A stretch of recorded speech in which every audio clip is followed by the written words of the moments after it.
Cantares 6 diz assim: Para onde foi o teu amado, ó mais formosa entre as mulheres? Que rumo tomou o teu amado? E o buscaremos contigo.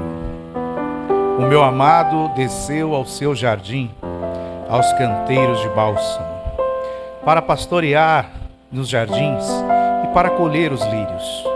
Eu sou do meu amado e o meu amado é meu. Ele pastoreia entre os lírios. Formosa és, querida minha, como Tirza, aprazível como Jerusalém, formidável como um exército com bandeiras. Bendito e maravilhoso Deus, exaltamos, engrandecemos e adoramos o teu nome. Suplicamos, ó Pai, a ajuda do teu Espírito Santo sobre as nossas vidas nessa noite, para que nós possamos compreender, Senhor, mergulhar naquilo que o Senhor tem para as nossas vidas, que está na tua palavra. Que o teu Espírito Santo venha sobre nós neste momento, Senhor Deus, nos dando o entendimento e a capacidade para botarmos em prática, Senhor Deus, aquilo que o Senhor tem para falar conosco. Nós louvamos, engrandecemos e exaltamos a Ti por tudo, no nome santo e poderoso de Jesus Cristo. Amém. Glória a Deus. Cantares 6:1. Para onde foi o teu amado, ó mais formosa entre as mulheres? No livro de Cantares nós temos alguns personagens que eles vão andando ao redor do livro. Nós temos lá as filhas de Jerusalém, que neste momento é a que está falando agora, no verso 1. Nós temos a Sulamita, a amada, nós temos o amado, e nós vemos esse diálogo entre eles. Esse verso 1 é consequência dos capítulos anteriores. Por quê? Desde o primeiro capítulo, a amada, a Sulamita, ela não sabia onde encontrar o seu amado. Ela pergunta: aonde apacenta os teus rebanhos, meu amado? Ela não sabia onde encontrar ele. Aí depois nós vemos ela andando pela rua, perguntando para os guardas da cidade: aonde está o meu amado? E os guardas iam lá e espancavam ela. E agora nós vemos as filhas de Jerusalém perguntando: para onde foi o teu amado, ó mais formosa entre as mulheres? Para onde virou a vista o teu amado? E o buscaremos contigo. Elas estão oferecendo ajuda. Por quê? Porque ficou muito claro que a amada não sabia onde estava o seu amado. Virou algo público, notável. Olha, ela não sabe onde está. Esse foi o testemunho que ela passou para quem estava ao redor, para quem conhecia a sua vida.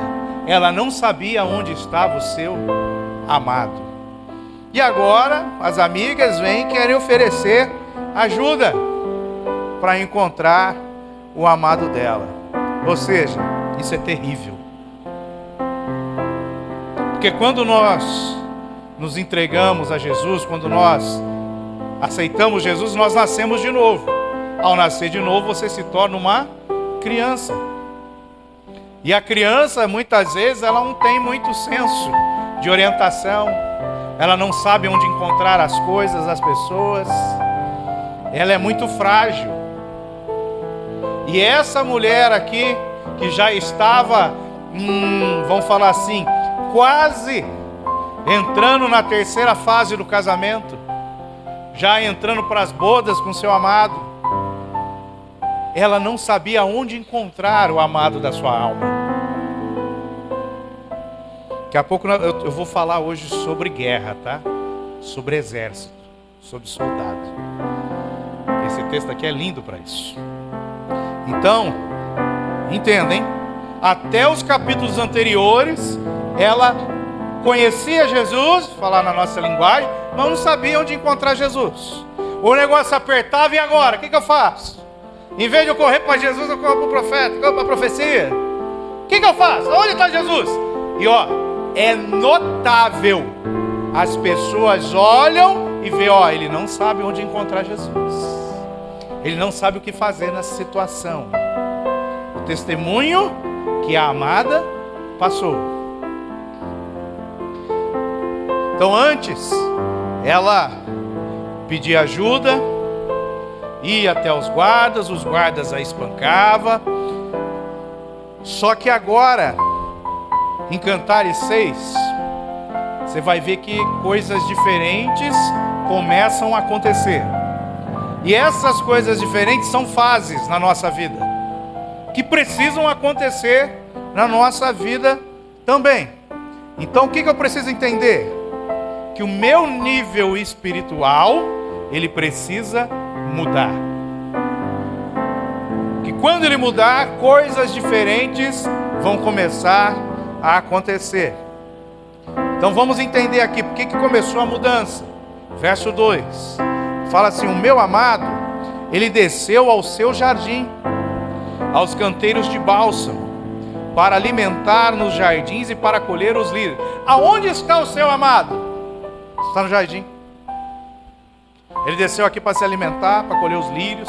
Agora ela sabe aonde encontrar ele. Ela não está mais perdida, desorientada. Não, agora ela sabe, eu sei aonde está o meu amado. Detalhe, sabe onde ele está? Ele está onde eu estou. Olha a mudança. Uma mudança que nos outros capítulos você não percebia isso nela. Pelo contrário, quem estava de fora vê, ela está perdida. Ela não sabe para onde vai. Ela não sabe onde encontrar ele. Ou seja, vai no culto, mas não encontra Jesus. Está em casa, mas não está com Jesus. Está na rua, está no trabalho, mas não está com Jesus. Aonde que eu vou encontrar? Cadê ele? E isso é tão notório que quem está de fora percebe.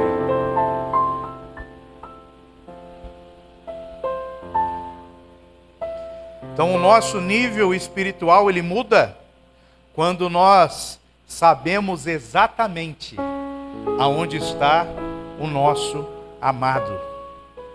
E essa certeza de saber aonde ele está, ela pode ficar muito clara nas nossas vidas. Isso é uma forma que quem está de fora olhando para nós vai saber qual é o meu nível, qual é a minha maturidade espiritual. Por quê? Se eu sei aonde está o meu amado, eu não vou deixar que muitas situações, circunstâncias, sentimentos me atormentem. Sabe por quê? Aonde está o meu amado? Paulo responde, está lá em Gálatas. Não mais vivo eu, mas Cristo vive em mim. Então aonde que ele está? Então por que ela estava procurando nos outros capítulos? Tem muito crente que não sabe onde está Jesus. Não sabe. A Bíblia é bem clara. Cristo habita em mim. Então onde ele está? Ele está em mim. Agora eu pergunto: Jesus é a luz. Se andares na luz como a luz está, eu sou a luz do mundo. Tende comunhão um com os outros. O sangue de Jesus purifica todo pecado. Ele é a luz. Se ele está em mim, eu tenho luz. As trevas são a ausência de luz. Pô, então por que eu ando em trevas? Por que eu ando debaixo do pecado? Por que eu ando com medo? Por que eu sofro? Porque eu não sei aonde está o meu amado. E esse eu não saber aonde está é coisa de criança. Porque nós temos 3 níveis de maturidade na Bíblia. 3 níveis. E as crianças passam por isso. Então onde está? A criança fica com medo. A criança é totalmente dependente. Ela precisa de alguém para proteger. Fica com medo com qualquer coisa, não quer dormir no escuro. Por quê? Porque é criança. Ela não sabe aonde o amado está. E muitas vezes ela vai buscar em lugar errado. Ela acaba até apanhando da vida.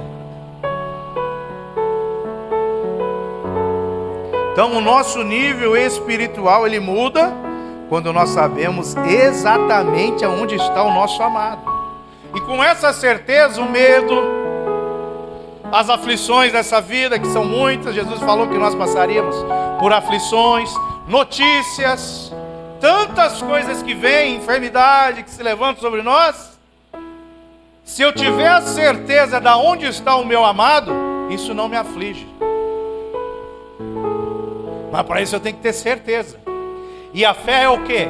Ela é uma certeza inabalável. Então eu sofro por quê? Porque eu não sei aonde está o meu amado.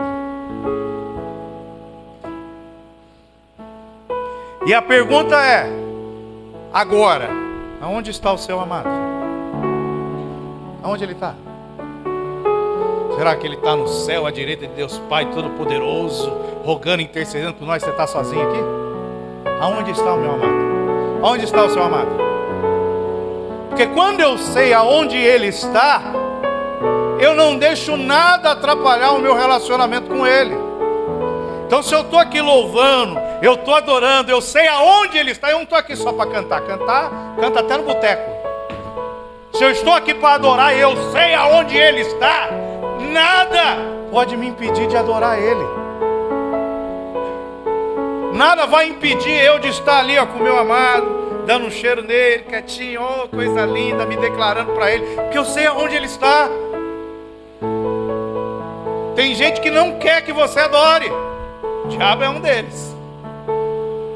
Mas se você sabe aonde ele está, nada pode te impedir. Então a pergunta é: onde está o seu amado Jesus agora? Onde ele está? E detalhe, hein? Quando você sair daqui, pode perguntar: aonde ele está? Quando você estiver na frente do computador, com o celular na mão, você pergunta: onde está o meu amado? A resposta é para ser a mesma. Paulo já ensinou lá em Gálatas 2:20. Então até esse ponto, até esse verso 2, que agora ela desconstrói toda aquela imagem que foi deixada nos capítulos anteriores, que ela estava totalmente perdida, sem orientação, sem saber onde estava o amado da alma dela. Agora ela sabe. E lá atrás ela vai falando: ó, eu estou cuidando de umas ovelhas, não era minha. Eu estou cuidando de uma vinha que não era minha. Ela não sabia nem o que estava fazendo. Mas agora isso já começa a mudar, porque ela percebeu que ela não está mais sozinha no jardim. Mudou. Ela continua fazendo a mesma coisa, mas agora ela sabe que não está sozinha. E quando você descobre aonde está o seu amado, tudo que você faz com qualidade, você faz com excelência. Você tenta fazer o melhor para ele, para agradar ele, porque você sabe aonde ele está. Quando você não sabe, você faz de qualquer jeito, não está nem aí, não tem compromisso, não está preocupado, você está preocupado em agradar homem. Agora, quando você sabe onde está o seu amado, quando você sabe que ele marca encontro, ele não falha, ele não falta, ele não atrasa um segundo. Quando você sabe aonde ele está, o seu comportamento muda. Que não é para qualquer um, é para aquele que eu vou amar por toda a eternidade. Não é de qualquer jeito, é para o Rei dos Reis, Senhor dos Senhores. Muda. E quando a minha atitude, o meu comportamento muda, porque eu sei aonde está o meu amado, todos ao redor vão ver.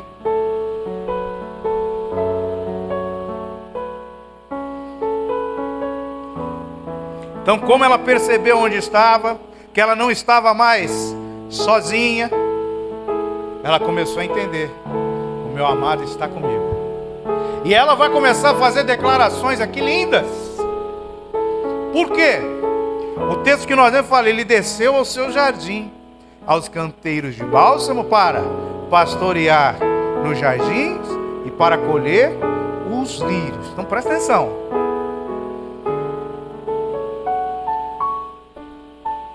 Ele sempre vai estar com você. Independente do que você faça, se é a coisa certa ou errada, Ele vai estar presente. Mas por quê? Porque a Bíblia fala que Ele é onipresente, Ele está em todos os lugares. Mesmo se você não quiser Ele dentro de você, Ele vai estar presente. Então no momento bom, no momento ruim, Ele vai estar presente. E com Ele presente, que é o nosso refúgio, fortaleza, lugar seguro, Deus Todo-Poderoso, Deus do impossível, do inabalável, do Todo-Criador, Ele, quando algo acontece, sabendo que Ele está do seu lado, e sabendo que Ele é o Todo-Poderoso, o que vai determinar a sua maturidade espiritual é a atitude que você tem. E eu garanto, as pequenas atitudes, elas já determinam quem você é e qual é o seu nível espiritual na presença dEle. Então eu tenho que tomar muito cuidado, eu tenho que ter uma consciência muito forte de que Ele sempre estará comigo. Pastor, mas tem hora que eu fico morrendo de medo, que fica com sei o quê, nhanhanhã. É porque você precisa crer. Crer que o Todo-Poderoso está com você.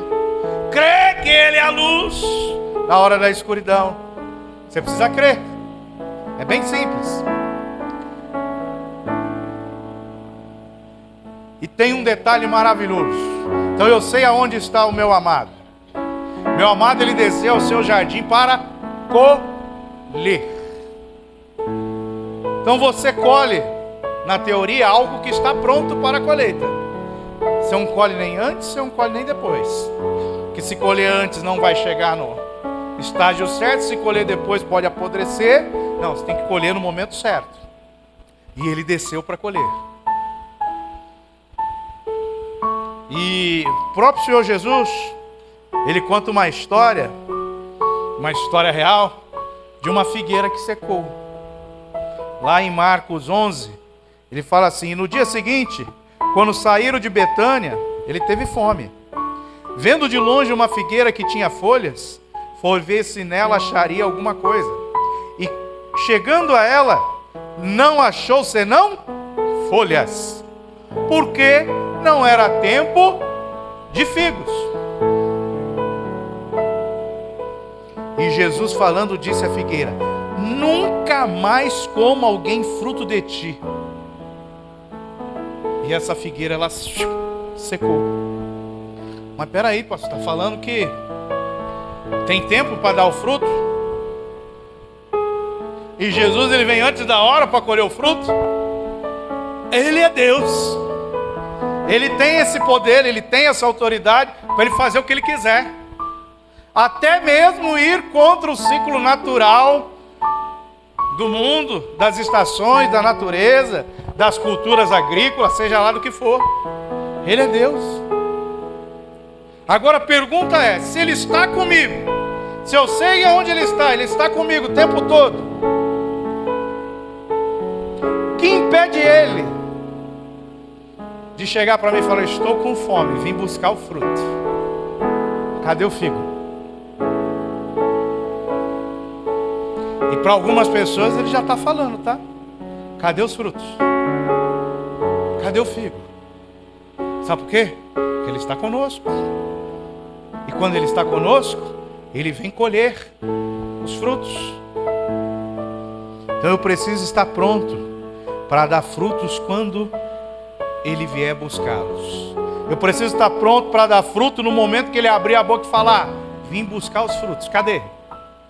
Eu preciso estar pronto. Porque a árvore, ela vai ser conhecida pelos frutos. Eu posso dar fruto bom, posso dar fruto ruim. Mas eu preciso dar fruto, porque se eu não der fruto, vou secar, eu vou ser tirado, cortado da oliveira. Eu preciso dar frutos. E o nosso amigo João Batista, ele ensina como que eu posso dar frutos. O que é o dar frutos? Ele fala assim, ó: precisamos produzir frutos dignos de arrependimento. Ou seja, obras que demonstrem nosso arrependimento sincero. Quando preciso demonstrar um arrependimento? Quando eu faço alguma coisa errada. Ele continua falando, precisa liberar perdão, precisa praticar atos de justiça, precisa cuidar dos que estão próximos e repartir os nossos bens com os necessitados. João Batista ensinando isso para os soldados romanos que estavam ali se batizando no Rio Jordão. Nós precisamos produzir frutos.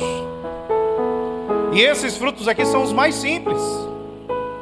E tem aquele que o próprio Deus pede, tem desejo, anseia e vem buscar e cobra, que é o chamado ganhar almas. Esse é importantíssimo. Ele vai chegar no momento e ele fala, ninguém se apresente a mim de mãos vazias. Você não vai chegar com uma maçã, você não vai chegar com R$1.000. Nós vamos ter que chegar com almas. Então a Bíblia ela vai nos ensinando como nós estamos preparados para o momento que Ele vier e pedir fruto da nossa mão. Só que detalhe, a criança, ela não consegue produzir fruto. A Bíblia fala que Deus perdoa o tempo de ignorância.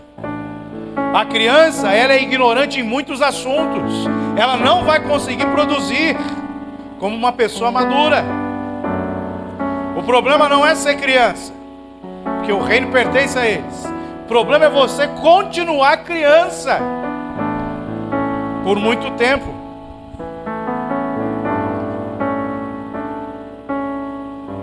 Então temos os frutos. Ele veio para colher os frutos. Porém, além dos frutos, nesse verso 2, ele fala dos lírios. O que são esses lírios? É fácil. É só você juntar o quebra-cabeça da Bíblia. Ele fala assim, ainda que eu passasse pelo vale da sombra e da morte, mal nenhum temeria. Por quê? Eu sei aonde o meu amado está. Aonde que ele está? Ele está comigo, diz o salmista. Salmo 23. E é lá no vale onde tem lírio. Tu és a rosa de Sarão, o lírio dos vales. Então ele vem colher o lírio, que está onde? Que está no vale. E lá no vale é um lugar de sombra e de morte. Então o que ele está falando? Quando ele fala que vem colher os lírios, ele quer sentir o cheiro suave do nosso testemunho. Porque tem gente que passa pelo vale da sombra da morte, tem gente que passa por dificuldades, porém, por ter intimidade, maturidade, saber aonde está Jesus, aquele lírio, ele floresce em meio ao vale da morte, e ele vem colher aquele que floresce em meio às lutas, em meio ao deserto, em meio às provas. Ele vem colher aqueles que têm testemunho, porque tem intimidade com Ele. Então você passou por uma situação difícil, conseguiu vencer, glória a Deus, você é um lírio no meio do vale da sombra e da morte. E ele fala, ele deixa isso claro, você não vai estar sozinho lá, Salmo 23, porque o Senhor está comigo. Mas não é, quando você confia e sabe onde Ele está, não é só Ele está contigo lá, porque não é só, porque Ele vai te tirar do vale da sombra e da morte, Ele vai descer e vai colher você de lá. Você não vai permanecer lá, você vai florescer lá em meio às lutas, dificuldades, às provas, mas quando você florescer e começar a exalar o perfume, Ele vem e te colhe. É isso que Ele está fazendo lá. Então ele se alimenta, aos canteiros, desceu ao seu jardim, aos canteiros para pastorear nos jardins e para colher os lírios. Então, do fruto ele se alimenta e dos lírios ele se deleita. Dos lírios ele sente prazer, ele se agrada. Ele vê algo bonito nos lírios. Como diz Salomão, né? Nem toda a sua riqueza ele pôde se vestir como um lírio do vale. Então Jesus, ele vê a beleza, ele vê a profundidade daqueles que têm intimidade, confiam nele e vencem os vales da sombra da morte que aparecem nas nossas vidas. Isso traz alegria para ele. Por quê? Porque na hora do desespero, você não se desesperou, você confiou nele. E isso sobe como um cheiro de sacrifício suave. E ele é atraído por esse cheiro e vem nos colher. Isso tudo é o que ela agora está vivendo, está testemunhando para suas amigas, é um diálogo com elas. Agora eu sei onde ele está. Agora eu sei do que ele gosta. Eu sei o que ele espera. E ela fala assim em Cantares 6:3. Eu sou do meu amado, e o meu amado é meu. Ele se alimenta entre os lírios. A gente tem um conceito muito forte que nós vem para a igreja para se alimentar. A gente vem para se alimentar, sair daqui alimentado da palavra. Mas ele vem para se alimentar também. E a pergunta é: cadê os frutos? Cadê a comida dele? Cadê o cheiro suave que você confiou inteiramente nele? Que você não titubeou nem um momento, não veio uma sombra de dúvida quando a prova se levantou. Ele vem se alimentar disso. E isso atrai a presença dele. Quando eu assumo um compromisso com ele, não falho. Quando eu marco o encontro e não atraso. Quando eu falo e vivo aquilo que eu falei, isso chama a atenção dele. Isso atrai ele. Ele vem se alimentar disso. Então, se ele vem se alimentar disso, o que eu preciso fazer? Preparar um banquete para ele. Porque, como diz lá em Apocalipse 3, se abrir a porta, eu entrarei e cearei contigo. Ele quer comer conosco. Mas para comer conosco, eu preciso preparar a mesa. E para que a mesa esteja preparada, o lírio tem que florescer em meio ao vale da sombra da morte. E eu preciso ter a certeza absoluta da onde está o meu amado. Quando eu tenho a certeza absoluta, nada falta. Eu vou fazer algo, preciso de dinheiro, não tem dinheiro, mas eu sei que ele está comigo. Quando ele está presente, o dono da prata e do ouro, ele providencia tudo. Eu não preciso virar um mendigo, sair pedindo para cá, para lá, não. Porque eu sei que ele está comigo. As coisas mudam, o entendimento muda, o nível de maturidade muda, quando eu sei aonde está o meu amado. Então eu sou do meu amado e o meu amado é meu. Ele se alimenta entre os lírios. Então, com esse entendimento e com essa mudança do nível espiritual, que antes ela estava no nível criança, não sei onde ele está, agora eu já tenho certeza e convicção, fala até o endereço, aonde ele está. Com essa mudança de nível espiritual, começa a ser criado dentro de nós algo chamado identidade. Essa identidade, ela vai se enraizando, ela vai cada vez sendo mais profunda, e ela vai se tornando parte das nossas vidas, e fica muito claro, ela é expressa através das nossas atitudes. Então quem está ao redor vai começar a ver a nossa identidade nele, através das nossas atitudes e palavras. Então, ele vem para se alimentar. Ele se alimenta entre os lírios. Mas não basta apenas você dar comida para ele. Por quê? Porque o local da refeição é muito importante também. Eu sou do meu amado, o meu amado é meu. Ele pastoreia entre os lírios.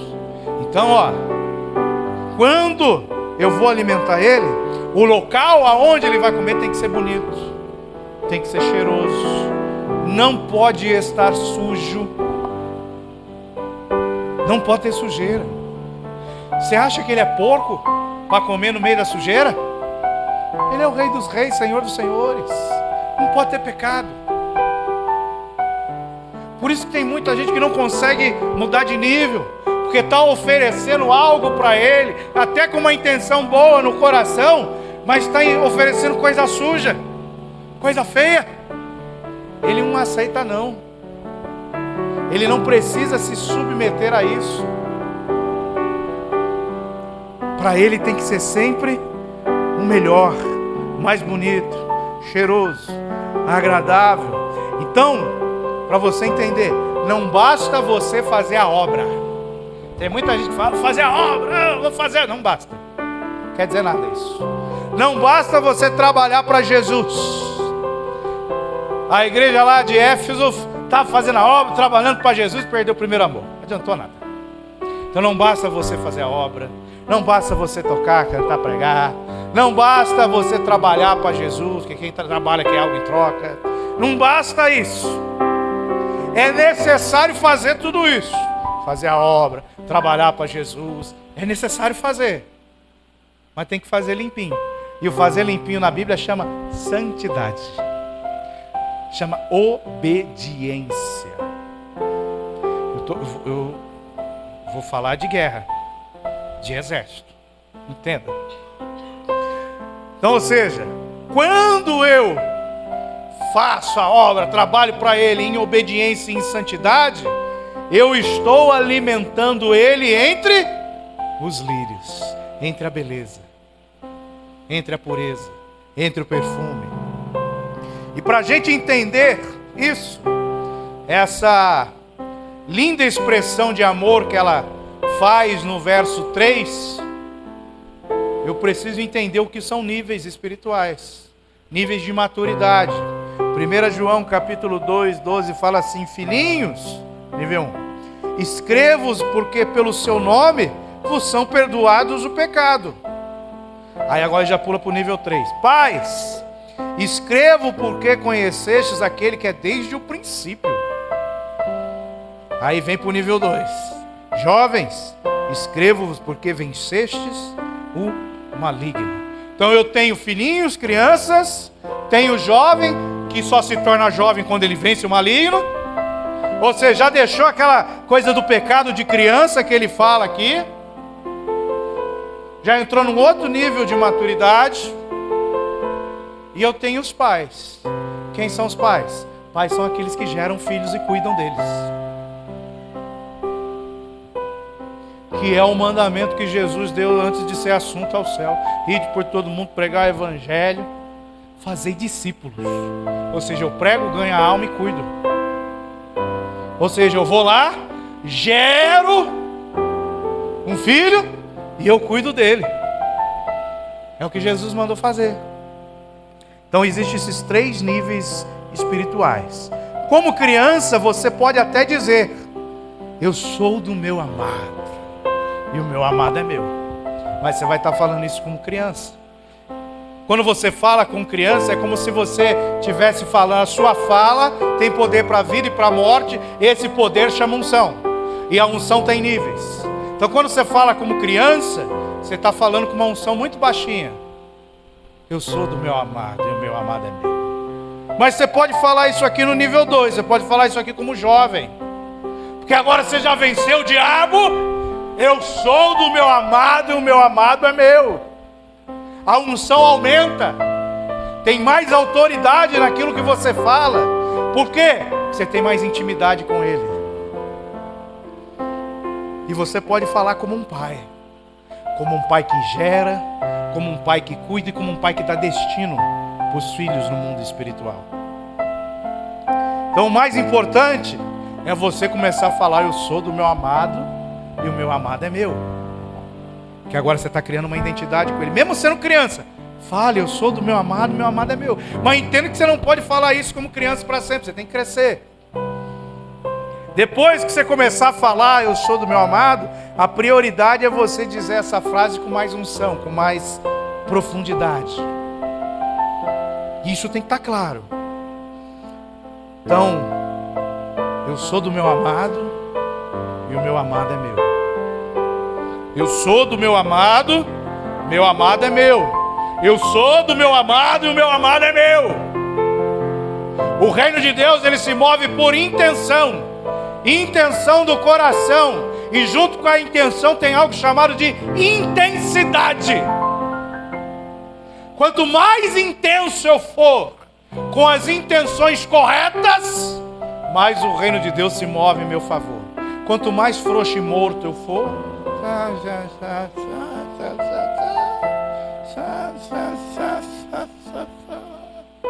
mas o diabo vai dar risada da sua cara. Porque ele fala: esforça-te, tem bom ânimo, esforça-te, esforça-te. Eu preciso de intensidade para poder falar: eu mudei de nível, não sou mais criança. Então no verso 3, ela ainda está se dirigindo para as amigas, falando: agora eu sei onde ele está, não mais vivo eu, Cristo vive em mim, eu não sou mais criança, já estou vencendo o pecado, vencendo o inimigo, e agora eu falo com autoridade. Verso 3: eu sou do meu amado e o meu amado é meu, ele pastoreia entre os livros. E quando ela fala isso, está falando para as amigas, está respondendo elas. Isso chama a atenção dele. Então quando você tiver intensidade e demonstrar isso com atitudes e palavra para as pessoas que estão ao seu redor, sabe o que vai acontecer? Verso 4: agora ele vai falar. Ele vai olhar para você ali com intensidade e vai dizer: formosa és, querida minha, como Tirza, aprazível como Jerusalém, formidável como um exército com bandeiras. Então quando eu mudo de nível espiritual, ele começa a me comparar. E ele vai comparando, ó, como Tirza. O que é Tirza? Tirza é a capital de Samaria.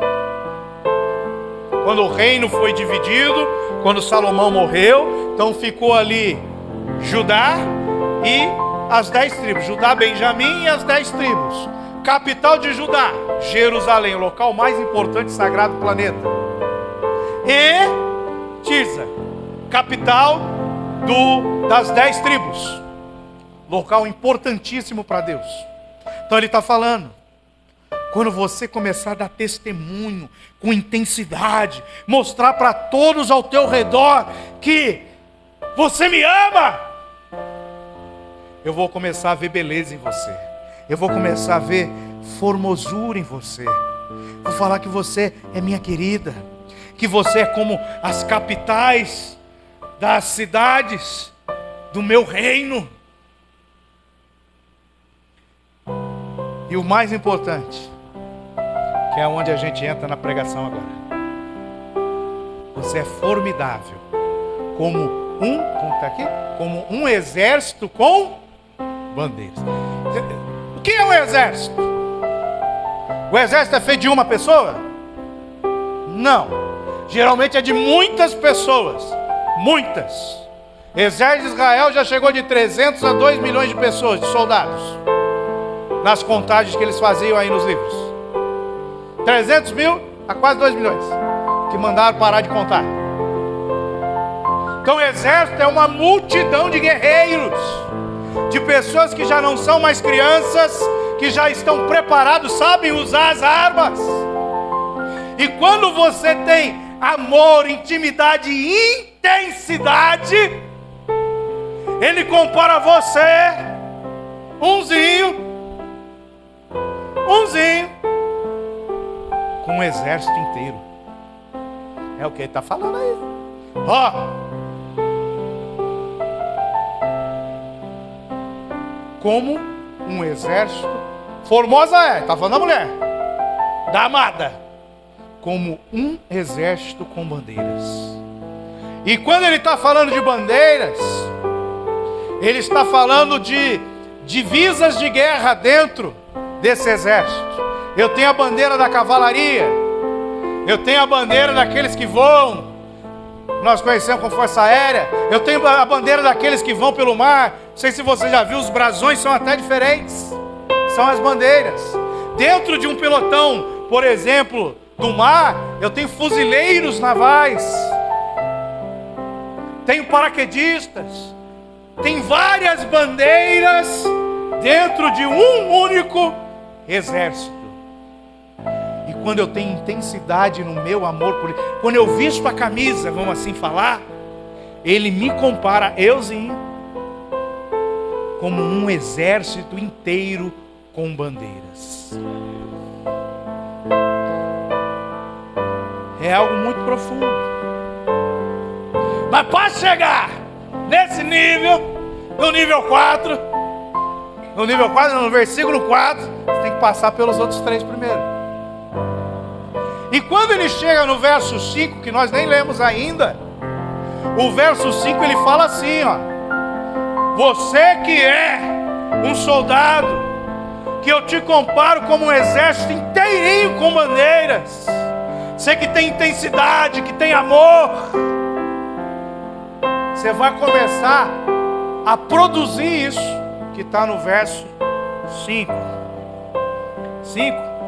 Pula para o 6, para ficar mais bonito. Não vou entrar muito em detalhe. Vamos para o 6. Você vai começar a produzir isso. Ele começa lá no 5, vai constrangendo ele com toda essa formosura, com toda essa fé, confiança, certeza inabalável. E ele vai fazendo a declaração do que ele está vendo nela. Porém, lembra que eu falei lá no começo, é necessário dar frutos? Ele vai vir e vai pedir frutos. Ele já está pedindo frutos. Olha o que ele fala aqui: os teus dentes são como rebanho de ovelhas que sobem ao lavadouro. Não vou nem falar dos dentes. E das quais todos, agora sim, ó, produzir frutos. Olha o fruto, um dos mais importantes que tem. E das quais todas, ou seja, todos aqueles que fazem parte do exército de Deus. Não é os florzinhas de Jesus. O florzinha de Jesus é antes do alistamento. Depois que você alista, você vira soldado de Jesus. Então, todos que são soldados, guerreiros, produzem gêmeos. O que é um gêmeo? É alguém igual a você. Como que eu vou produzir gêmeo? Você vai ganhar alma para Jesus, você vai discipular e ensinar ela, e ela vai ser uma cópia de você. Então, se você crê muito, aquela pessoa vai crer muito. Se você crê pouco, ela vai ser gêmea, ela vai crer pouco. Se você tem intensidade na obra, aquela pessoa vai ter intensidade na obra. Se você é um covarde na obra, aquela pessoa vai ser um covarde na obra. Por quê? Porque você produz gêmeos. E ele está falando, todos que são formosos, que são como as capitais das cidades santas de Deus, todos que são como exércitos com bandeiras, produzem gêmeos, ganham almas, discipulam. E detalhe, hein? Olha o que ele fala aqui: não há estéril entre elas. Entre os soldados não tem estéril. Não tem nenhuma que não produza gêmeos. Não tem nenhuma que não ganhe uma alma para Deus. A coisa é muito séria. Então, quando eu começo a amadurecer espiritualmente, o relacionamento com Ele começa a amadurecer também. E eu começo a ter entendimentos. E esse entendimento vai gerando intensidade em mim. Vai gerando aquilo que nós chamamos aí, na administração moderna, de senso de pertencimento. Então, quando a pessoa é contratada por uma empresa, ela faz lá um período de integração, conhece todo mundo e não sei o quê. Para quê? Para ela se sentir parte daquele lugar, daquela empresa. Porque daí ela vai trabalhar alegre, vai fazer com amor, vai produzir mais, não vai ser um peso e tal. No reino de Deus é a mesma coisa. Quando você aceita Jesus, você é criança, você precisa crescer. E o sinal que você está crescendo é que você está gerando um senso de pertencimento com aquele negócio que ele chamou de exército com bandeiras. E dentro daquele exército, você vai se identificar com uma bandeira. Tem gente que se identifica a tal da bandeira de Judá. Judá significa louvor. Mas tem Issacar, tem Rúben, tem outras bandeiras. Tem Benjamim, que é um lobo, que se adapta a qualquer tipo de terreno. Mas eu preciso pertencer. E só a intensidade vai demonstrar isso. Então esse nível de relacionamento, essa maturidade, ela começa a aparecer quando nós mudamos de níveis. E detalhe, no reino de Deus, quando você atinge o nível 2, quando você vira jovem, é obrigatório você se alistar. Não tem para onde correr, é obrigatório. Então, o que nós podemos dizer? O nível 1 é quando eu sou criança. Criança não pode entrar no exército. Criança não pode pegar uma arma. Criança não vai enfrentar o inimigo. Nível 2. O nível 2 é o momento onde a gente se alista. É onde eu já venço o inimigo, venço o pecado. Quando João fala assim, jovens, sois fortes porque venceram. Que vocês venceram. Não existe vitória sem guerra, sem luta, sem batalha. Então, o nível 2 de maturidade é aquele onde eu estou apto para entrar na guerra e cortar a cabeça de Golias. Porque enquanto eu sou criança, eu não posso ir para a guerra. Mas agora, se eu já venci o urso e o leão, se eu já venci o inimigo, eu estou apto para entrar aí na frente, no campo de batalha. O que é isso? É intensidade. Davi chegou no meio do arraial falando assim: qual é a recompensa para quem matar esse gigante? O irmão dele: cala a boca, Davi, você é criança. Aí Davi deixou ele falando sozinho, virou: qual é a recompensa para quem matar o gigante? Por que ele estava interessado na recompensa? Não, ele estava interessado que as palavras dele chegassem até o rei, para o rei autorizar ele ir lá e arrancar a cabeça do gigante. Por quê? Porque ele tem intensidade. Mais do que todo aquele exército, centenas de milhares que estavam ali, o senso de pertencimento de Davi era maior do que de todos. Eu faço parte do exército do Deus vivo. Filisteu nenhum vai afrontar esse exército. Eu não deixo. O que é isso? Senso de pertencimento. Intensidade. Então o que é se alistar? Porque eu tenho que deixar de ser a florzinha de Jesus. Eu preciso começar a ser um bom soldado de Cristo, como diz Paulo. O que é se alistar? Primeiro, é lutar por uma causa. Tem gente que vai para a igreja, tá nem aí. Vou porque tem que ir. Acabou, morreu. Não vou. Vou fazer o que lá? Igual a Malaci me ligou: pastor, Deus está mandando eu ir na oração de segunda-feira. Ih, Malaci, não vem não, ninguém está indo. Ninguém está nem aí para Jesus. Não, mas Deus está mandando eu ir. Nem se for só nós dois, nós vamos. E eu vou de surpresa ainda, hein? Eu vou lá no ensaio lá, vou no outro aqui, falto lá, eu não sei o quê, para ninguém saber que eu estou indo. Porque quem vai tem que ir por causa de Jesus. Mas só vai quem tem senso de pertencimento. Só vai quem tem intensidade e crê no poder da oração, que crê que Jesus está presente, que vai entrar na frente do arraial e falar: eu vou arrancar a cabeça do inimigo. É intensidade. Não basta só fazer obra, não basta só ir na igreja. Eu tenho que vestir a camisa. Tem que ter intensidade. Então é lutar por uma causa, é conquistar por uma causa, é morrer por uma causa. Pronto, acabou. Ser fiel até a morte, dar-te a coroa da vida. Então é eu lutar, mas não é só lutar, eu tenho que conquistar. É lutar, conquistar e morrer pela causa. Qual é a causa? É a expansão do reino de Deus. O que é mais importante numa missão? O que é mais importante na vida de um missionário? Lembrando que todos são missionários. Todos foram comissionados por Jesus. O que é mais importante?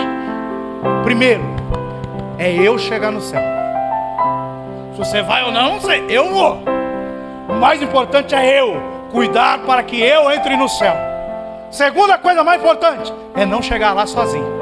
Tem que arrastar um monte comigo, nem que eu tenha que botar no ombro, carregar, arrumar uma maca, descer pelo telhado. A causa é essa. É você ser santo para poder ver a Deus e você não chegar lá de mãos vazias. Mas para não chegar lá de mãos vazias, eu tenho que ter intensidade aqui. Eu preciso ganhar almas. Eu preciso produzir gêmeas. Eu não posso ser estéril. Então é lutar por uma causa, conquistar por uma causa e morrer por uma causa. A causa é o crescimento, a expansão do reino de Deus. E o reino de Deus, ele não é desse mundo. Porque o reino desse mundo é feito de dinheiro, de poder, de política. O reino de Deus é feito de almas. Quanto mais almas se ganham para Jesus, mais o reino cresce. Porque ele fala, ele começa falando assim, ó, arrependei-vos, é chegado o reino de Deus. Depois fala assim, o reino de Deus está em vós. Se o reino de Deus está em mim, e mais uma pessoa sem Jesus, o reino de Deus vai para ela, aí o reino cresce. Aí ganha mais uma alma, o reino vai para ela, o reino cresce. Então a causa que nós temos que lutar é a expansão do reino de Deus. E o que são esses exércitos com bandeiras? São as igrejas. Isso é muito claro. Cada igreja tem a sua bandeira. Porque cada tipo de pelotão, vamos assim falar, tem uma forma de atuar. Você tem os doidos lá que pulam de paraquedas. Você tem os caras que vão por debaixo da água. Você tem os caras que vão pela terra. Você tem os caras lá que vai lá só com faca. Tem outros que vai só com bazuca. Você tem... Cada pelotão tem uma forma, uma estratégia para atuar. Cada igreja tem uma forma, uma estratégia para... Por isso que é um exército com várias bandeiras.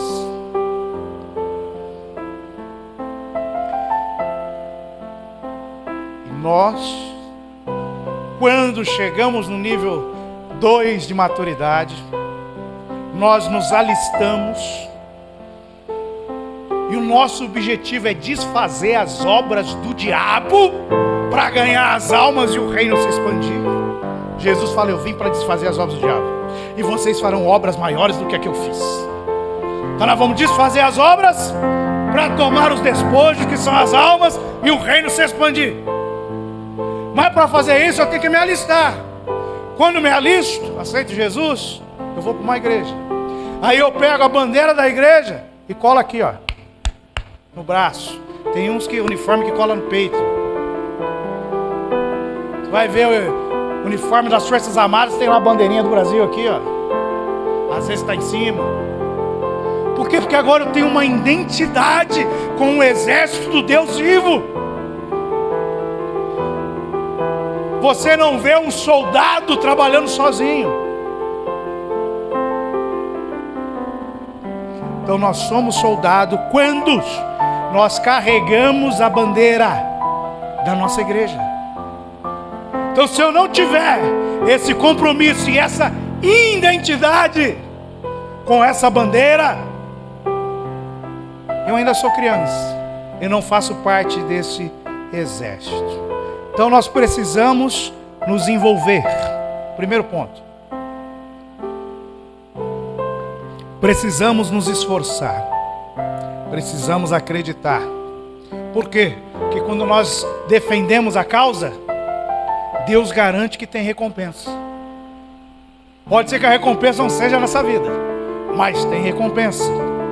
Agora a pergunta é: e se o soldado não obedecer ordens? O que acontece? Ele bota o pelotão inteiro em risco de morte. Olha que interessante. E o soldado que não faz parte de um exército é o quê? Ele é um desertor. Porque ele não quer trabalhar ali no seu pelotão. Quer fazer do jeito dele. Sabe o que vai acontecer com ele? Vai morrer. O inimigo que trabalha organizado, agrupado e sem piedade vai pegar no meio do caminho e vai matar. porque ele não tem o senso de pertencimento. Ele não quer honrar a bandeira que ele carrega. Para a gente encerrar, deveres do bom soldado de Cristo, que é o que nós lemos ali, no verso 6. Principal, produzir gêmeos e não ser estéril. Nós precisamos gerar. É soldado, gere. Mas às vezes eu tenho que corrigir o soldado. Eu tenho que ir lá na oliveira lá e dar uma limpada no ramo. Para quê? Para produzir mais. Mas não pode ser estéril. Tem que produzir. E produzir esses gêmeos é ganhar almas, é discipular. E nós vamos fazer uma conta agora. Bem simples, para você entender. Tem muitas pessoas que ficam nas igrejas anos e não multiplicam. São estéreis. Agora uma conta bem simples. Se cada um de nós, durante o ano 2023, 2022 já está acabando, mas dá tempo ainda. 2023 ganhar uma alma para Jesus. O que acontece com essa igreja? O que acontece com esse exército? Se ganhar uma alma cada um, o que acontece? Matematicamente falando, ela dobra de tamanho. Já pensou? Dobrar de tamanho. Se você ganhar uma alminha só para Jesus, ganhou a alma, trouxe para cá, começou a discipular, a igreja dobra de tamanho. É uma alma só cada um. Você não precisa ganhar 1 milhão não. Isso aí o Billy Graham, um monte de gente já fez. A gente só precisa ganhar uma alma cada um. Uma.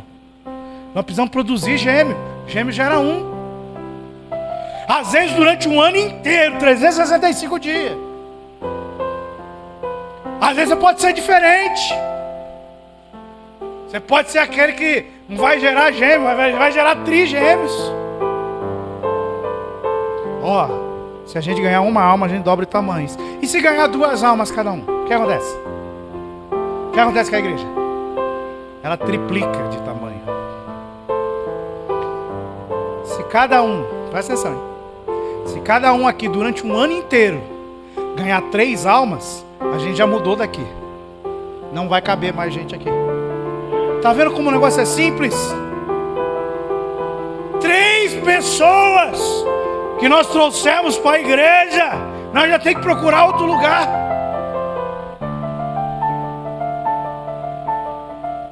Que isso?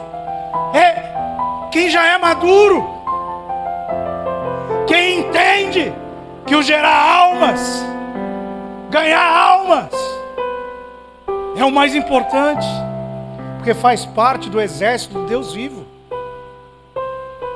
É simples. Mas tem gente que não está preocupado com isso.